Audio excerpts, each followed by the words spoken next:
Plane is the latest in a subgenre you might call Gerard Butler Saves the World, a cheap and cheerful corner of cinema that has seen the Scottish hard man take on world-ending comets, Greenland, world-ending weather, Geostorm, and a series of increasingly ludicrous world-ending terrorists, the Has Fallen series.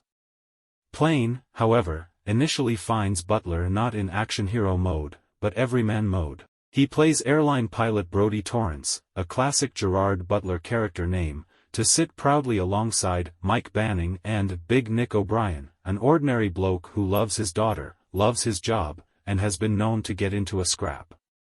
When we first meet him, he's captaining a near-empty flight to Tokyo on New Year's Eve, making jokes over the tannoy and offering famous last words, "There won't be any delays." There could have been a lean, minimalist thriller shaped simply around that opening half hour, so it's a shame that the film then immediately switches gears.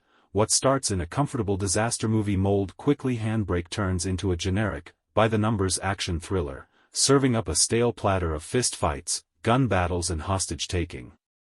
More troublingly, the filmmakers show some insensitivity bordering on xenophobia towards the Real Filipino island of Jolo, where the film is set, depicted here as a lawless hellhole run by psychopath gangster terrorists. The 500,000 people who actually live on Jolo might take issue with being characterized as bloodlusting murderers who, unprovoked, freely behead the first Westerners they come across. All credulity falls apart in the final act, when the modern equivalent of the cavalry riding in to save the day, an ex-Special Forces mercenary unit, bravely gun down the evil terrorists, and the clichés flood through, thick and fast.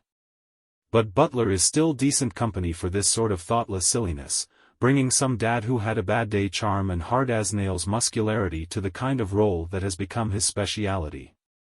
We're left only to wonder, what will he save the world from next? Theatrical audiences were first introduced to Plane, the latest action thriller rescued from a Redbox premiere by Gerard Butler's presence, through its head-scratching trailer. It had one of the funniest title reveals in recent memory, between the gravity with which its 5 simple letters appear across the screen, and the fact that it seemed to have little to do with an airplane at all, beyond its first few seconds. Picture watching a Titanic advert only for the movie to be called Automobile, since that's how Rose reaches the harbor.